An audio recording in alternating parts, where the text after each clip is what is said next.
Et salut tout le monde, on se retrouve pour une nouvelle vidéo sur ma chaîne. Cette fois on va parler de Speed Duel, pas de Duel Links. Mais avant toute chose, beaucoup d'entre vous le savent déjà, je participe dans à peu près une semaine au stream sur le stream justement le 19 mai, dimanche 19 mai. Je serai commentateur du tournoi Speed Duel entre influenceurs. J'ai vraiment hâte d'y être, je peux vous avouer que quand j'ai eu l'info j'étais complètement fou. Donc c'est vraiment super pour moi, et ce qui est vraiment cool aussi, c'est que j'ai 2 places à faire gagner. Enfin exactement une place avec un invité. Si ça vous intéresse, allez directement dans la description, j'ai mis le lien de mon tweet. Vous avez toutes les instructions sur le tweet. N'hésitez pas, le tirage au sort se fait lundi soir à 20 h. Foncez.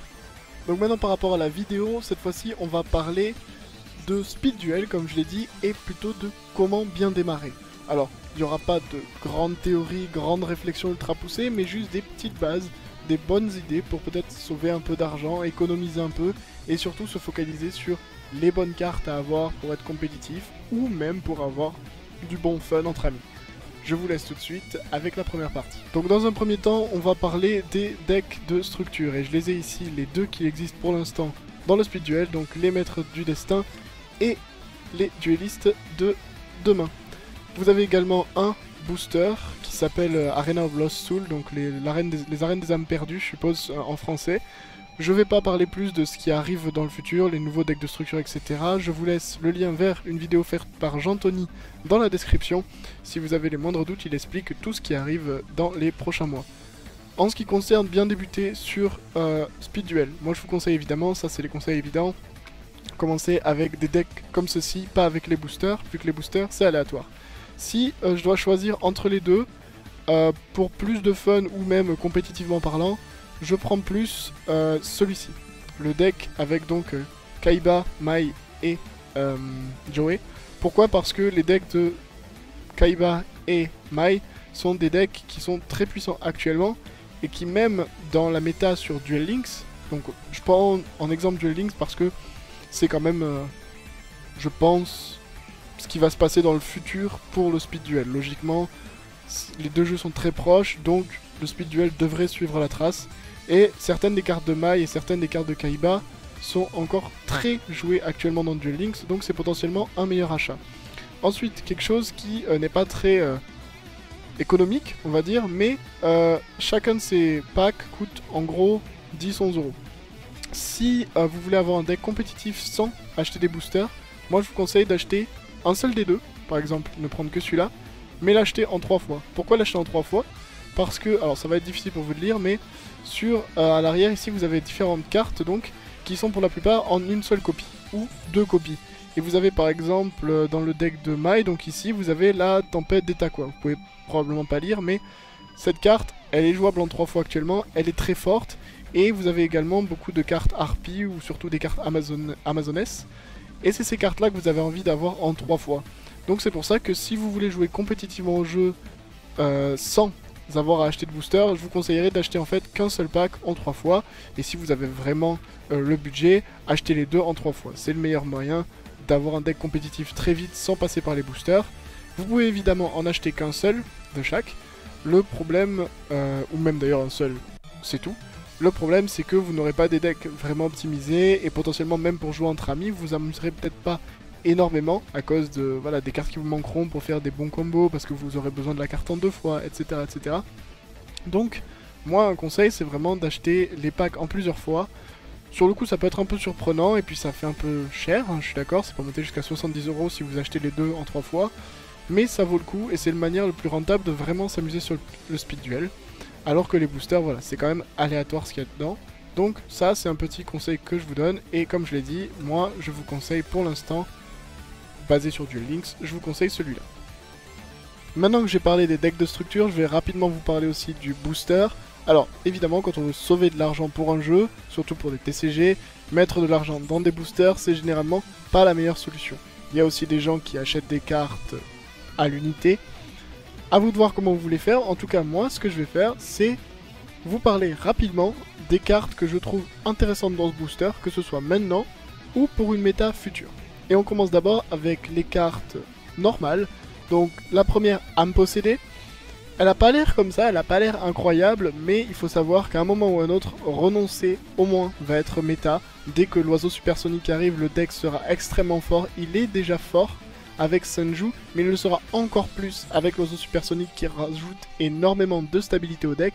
Et l'âme possédée est incroyable contre le renoncer car elle vous permet tout simplement de le voler. C'est une normale, en plus une commune, donc elle est vraiment facile à obtenir. Donc je vous conseille d'en avoir en 2 ou 3 fois, ça peut être vraiment utile. Une autre carte commune qui peut être intéressante, c'est Buster Blader. Pour l'instant, elle a pas l'air comme ça, mais si je me base sur Duel Links, il y a eu à plusieurs époques, et actuellement maintenant c'est le cas, des decks Buster Blader qui sont forts. Pourquoi? Bien tout simplement parce que des decks dragons sont forts. Donc c'est une carte qui peut s'avérer utile dans le futur, et elle est toujours quand même fun à jouer, donc pourquoi pas. Vous avez également le Tombeau Vide. C'est une carte, j'ai hésité à la mettre, mais elle peut être utile potentiellement dans certains decks, et c'est une commune, donc moi je la trouve plutôt qualitative, donc n'hésitez pas. Également, et celle-là par contre m'étonne qu'elle soit commune, donc je vous conseille vraiment de l'avoir, à moitié fermée. Une carte incroyable qui vous permet généralement de temporiser un tour entier en juste l'activant sur un de vos monstres. Ça vous permet de faire de très bons combos ensuite, justement permettant à votre monstre de survivre. Donc j'étais assez surpris qu'elle soit juste normale. Pour vous dire, dans Duel Links, si je me trompe pas, je crois que c'est une ultra rare. Donc je vous conseille vraiment d'avoir cette carte. Ensuite, on va parler des ultra rares. Étonnamment, il n'y a aucune super rare qui m'a vraiment intéressé. Pardon, si, en fait je me rends compte que si, Senju, évidemment, je l'ai oublié. Senju aux 1000 mains, très bonne carte. Elle est géniale avec le renoncé, mais il y aura d'autres decks rituels dans le futur.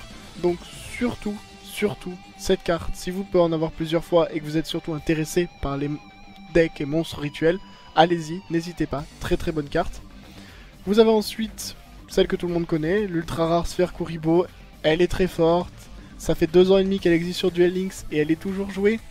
Je pense qu'elle aura le même avenir dans le speed duel, mais je comprends qu'avec des prix aussi chers à l'unité ou un pourcentage de chance si bas de l'avoir dans un booster, je comprends que vous hésitiez, mais c'est une très bonne carte, on peut pas le nier.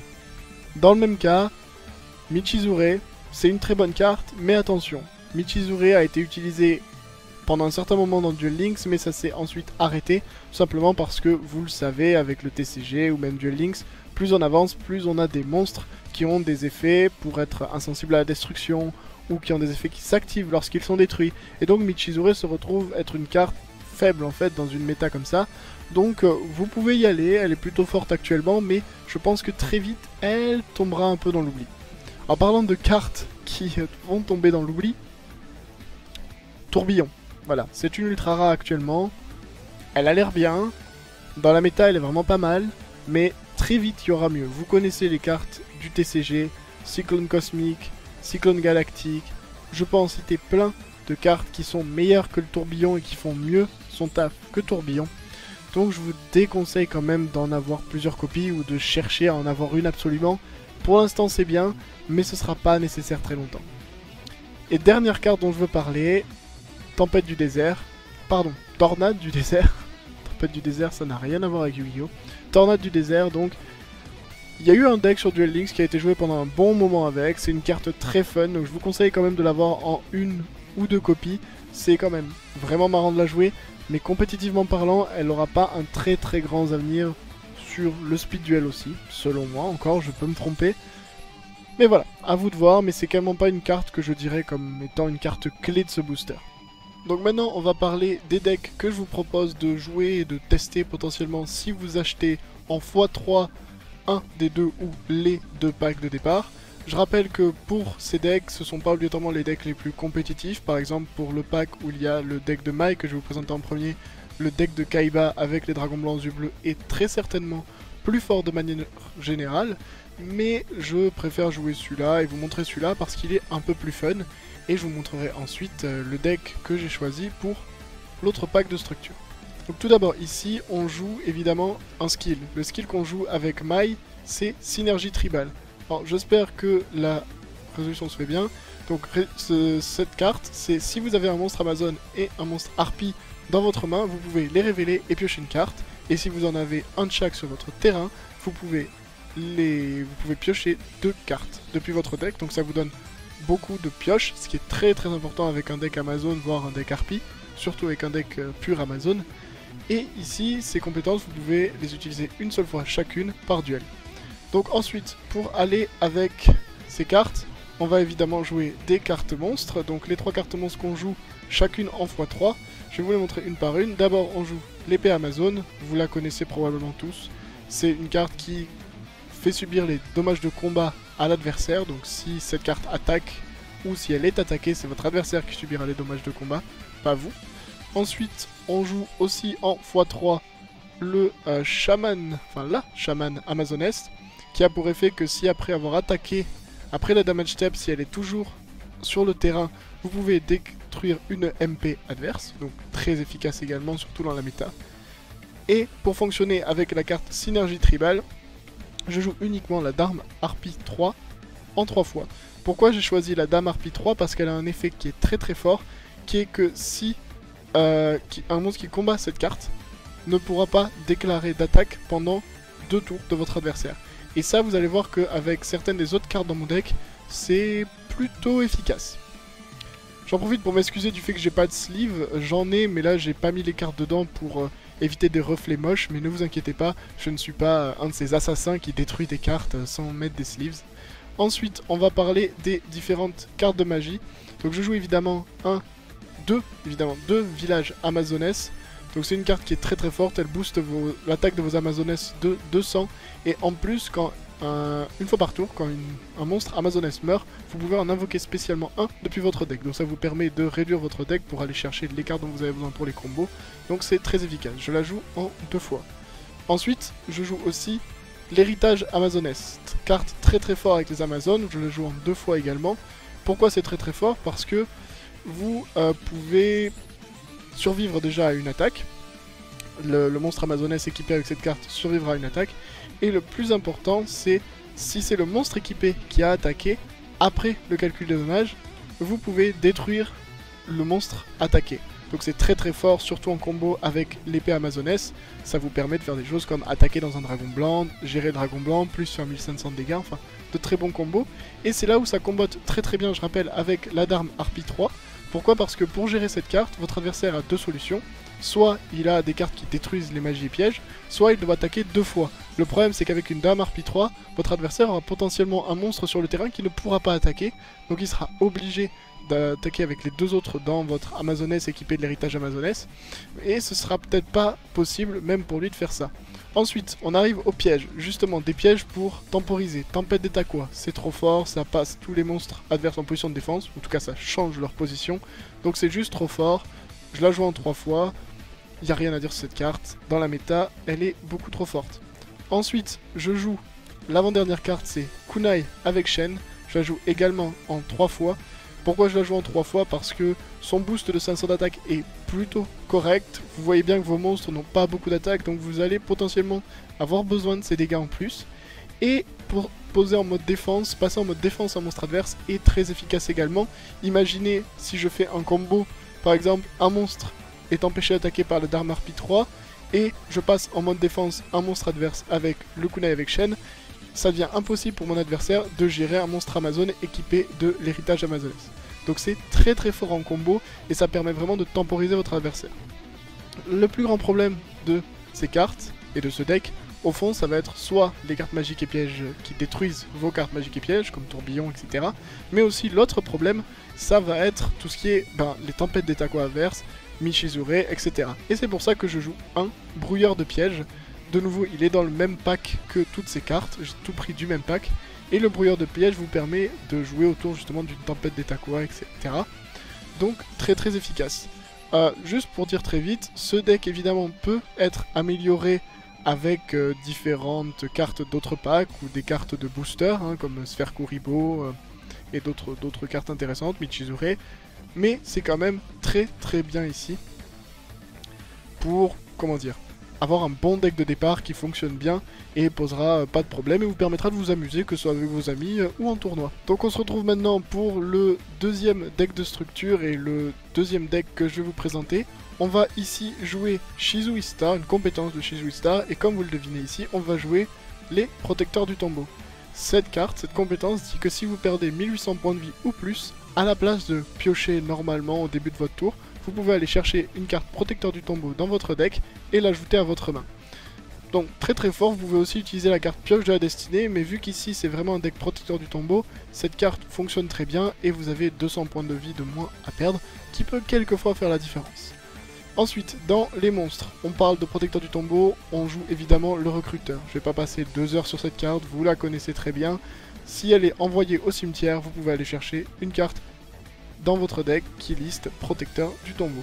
Aussi simple que ça, à condition que votre carte ait moins de 1500 de défense, qui pour l'instant, dans le speed duel, est le cas de toutes les cartes protecteur du tombeau. Ensuite, je parle des monstres évidemment qui ne sont que dans le deck de structure. Donc on joue aussi 3 prêtresses des protecteurs du tombeau. Ça donne un petit boost de 200 d'attaque et de défense, donc c'est pas plus mal. J'en profite pour préciser que oui, dans le booster de cartes qui existe déjà, Arena of Lost Souls, vous avez une compétence qui vous permet de démarrer la partie avec Valet Mortuaire sur le terrain. C'est évidemment bien meilleur, mais ici j'ai préféré vous montrer, comme je l'avais dit, des cartes qui ne sont que dans le deck de structure. Ensuite, en parlant de monstres, on va jouer évidemment 2 chefs protecteurs du tombeau. Donc ça vous permet de l'invoquer par sacrifice en sacrifiant un de vos 2 monstres ici, activant son effet, qui est d'invoquer spécialement depuis le cimetière un monstre protecteur du tombeau, et vous pouvez faire des combos plutôt cool avec le chef. On active l'effet du protecteur qui permet d'aller chercher... Pardon, l'effet du recruteur qui permet d'aller chercher donc un monstre dans votre deck, et on le réinvoque grâce à l'effet du chef. On joue évidemment le boss monster des protecteurs du tombeau, le devin, avec des effets extrêmement puissants hein, quand il est invoqué par sacrifice. En invoquant avec des monstres protecteurs du tombeau, vous pouvez activer l'un de ses effets. Donc ces effets sont gagner des points d'attaque x 200 égaux aux étoiles des monstres sacrifiés. Vous pouvez également faire perdre 2000 d'attaque et de défense aux monstres adverses. Et vous pouvez détruire tous les monstres face verso posés par votre adversaire. Vous pouvez activer un effet par monstre sacrifié. Donc une très très bonne carte, je la joue en 2 fois. Comme vous voyez ici, dans ce deck, le problème c'est qu'on n'a que 2 monstres invocables normalement sans sacrifice. On en a 6 en tout sur 20, mais c'est quand même un peu faible. Néanmoins, je vais jouer la stèle des protecteurs du tombeau, qui permet de bons combos également pour récupérer ces monstres-là, ainsi que de récupérer les devins dans votre main pour pouvoir faire plus de 2 effets en une partie. Vous pouvez par exemple récupérer vos 2 devins, ou un devin et une autre carte, pour pouvoir donc refaire des effets. Je joue donc cette stèle en 2 fois dans mon deck. Maintenant on passe aux cartes pièges, et comme je l'ai dit juste un peu avant, on n'a que 2 monstres normaux, donc il peut se faire qu'on se retrouve avec bien pas de monstres sur le terrain, pas de monstres à invoquer, et dans ce cas là, quoi de mieux que de jouer 3 pommes d'or. Je rappelle, pommes d'or, c'est si vous n'avez pas de monstre sur le terrain et que vous avez une attaque directe, vous pouvez vous soigner de la totalité des points de dégâts que vous avez pris, et invoquer un token qui a pour attaque et défense ces points de dégâts que vous venez de subir. Je joue également 3 rites de l'esprit. Rites de l'esprit, ça permet donc d'invoquer spécialement depuis le cimetière un recruteur, prêtresse, enfin n'importe quel monstre protecteur du tombeau, ce qui peut bien comboter avec le deck. Néanmoins, ça ne fonctionne pas pour activer les effets du devin, donc c'est plus pour réinvoquer des monstres comme voilà, recruteur, prêtresse ou chef, même si vous pouvez aussi tenter d'aller pour la victoire en invoquant un monstre comme le devin. Mais de manière générale, je conseille d'aller chercher le devin avec la stèle plutôt que de le réinvoquer avec le rite de l'esprit. Et la dernière carte, il s'agit du cercle du magicien. De nouveau, c'est une carte qui est là pour permettre de réduire le côté bricky, on va dire, du deck, parce que vous ne jouez toujours que 6 monstres en dessous de 5 étoiles. Donc il vaut mieux avoir cette carte, cercle du magicien, qui, je rappelle, est que lorsqu'un monstre magicien déclare une attaque, vous ou votre adversaire, mais il y a plus de chances que ce soit vous, chaque joueur invoque spécialement un monstre magicien avec max 2000 d'attaque depuis son deck en position d'attaque. Donc évidemment, vous pouvez invoquer le devin protecteur du tombeau spécialement. Je déconseille quand même de le faire parce que de nouveau, vous ne pouvez pas activer ces effets si vous l'invoquez spécialement sans sacrifice. Mais vous pouvez aussi aller chercher ces cartes-là et ça peut être des combos intéressants, en tout cas en déclencher des combos intéressants, tout en réduisant aussi la taille de votre deck. Et voilà, j'espère que cette vidéo vous aura plu. il y en aura d'autres sur le Speed Duel, très clairement, parce que j'aime tout autant ça que j'aime Duel Links. J'en ferai sûrement pas dans les prochains jours, mais dès que la prochaine box sort, enfin le prochain booster en tout cas, j'en ferai très certainement avec les nouvelles cartes. Je vous dis donc à la prochaine, n'oubliez pas évidemment si ça vous intéresse de vous abonner à la chaîne, de me suivre sur Twitter et potentiellement d'aller follow mon Twitch également. Le Discord si vous voulez est dans la description aussi. Je vous dis à la prochaine, c'était Ankara, and I'm out.